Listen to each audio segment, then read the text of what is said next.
indeed. And one of the most talked about proofs over the last few years is the countless images that have cross markings in the photographs. But what could this mean? Crosshairs, either in marking or with tape, are used in the graphic process. It is well known in filming that when you are shooting a green screen and have to track the movement of the actors, you must place crosshairs or marks on the screen. However, in that time, they clearly didn't have the technology or the budget or the time to remove all the crosshairs. Of course, why would the people in that time know anything about this technique? It all looks so scientific and it looks so spacey. Fiducials were recorded on every exposed frame and provided a means of determining angular distances between objects in the field of view. I will line up the straight lines to the footprint. The camera is taking one photo slightly lower than the other, but the crosshairs jump to the right. This should be impossible if the plate is mounted very close to the film at the back of the camera. The crosshairs should follow the footprint.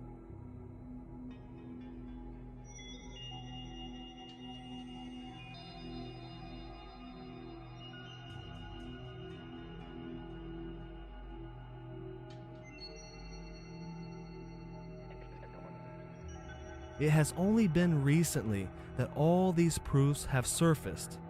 Again, an amateur in this field can notice this terrible work. And speaking of terrible works in the graphic editing, check out this next clip of a module docking.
You can't get more fake than that.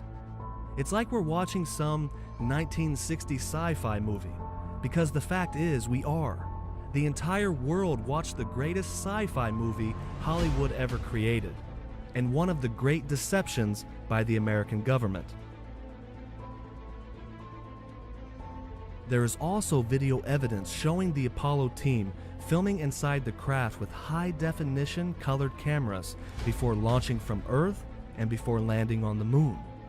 But why do you think they switched to low-res footage, black and white footage, and sketchy footage while they were on the moon? Is it really because they were in space? Was the signal that bad? No.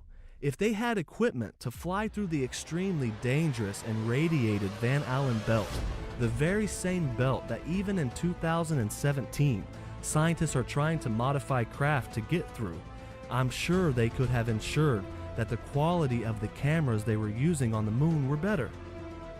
The truth is, after all we have seen, they were simply covering up their tracks, their lighting errors, their cable errors, their fake modules, and their terrible moon environment.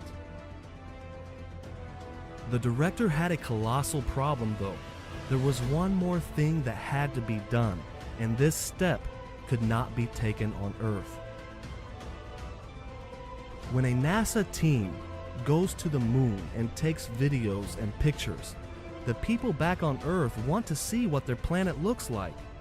How could this director, NASA, and the American government pull off such a thing?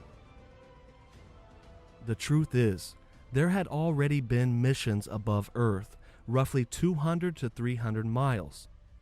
The complications and dangers would come after leaving the first passing of Earth's orbit and traveling thousands of miles up towards the Van Allen radiation belt. This was a feat that they were ill-equipped to take. This is where NASA's trickery comes into full view.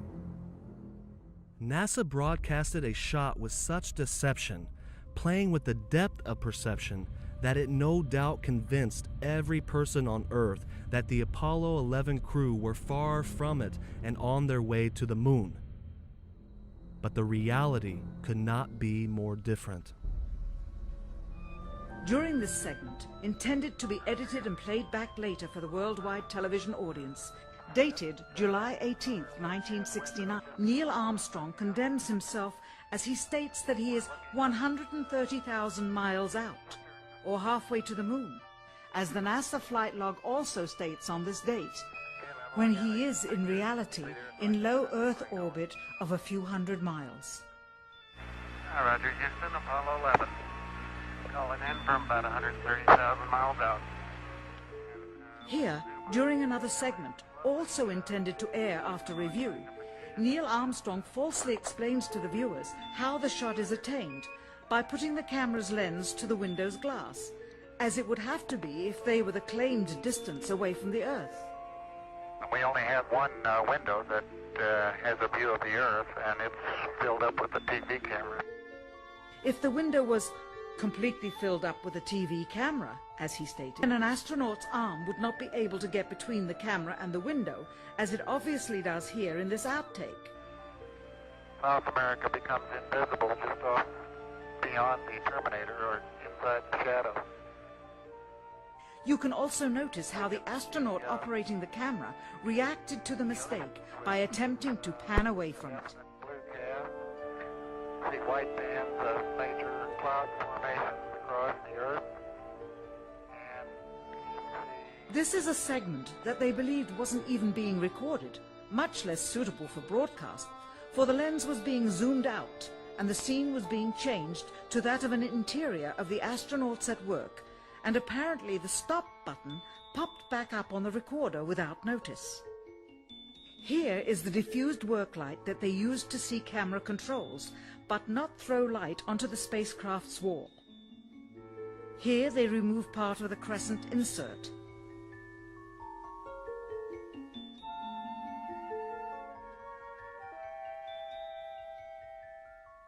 Finally, the iris is opened up to see the real location of the camera and the very bright and near Earth out the window. Here is the slate for the 19th of July, and the same shot of trickery on the 19th of July, and then the 20th, and the same misleading shot on the 20th. Later that evening, they were said to be walking on the moon.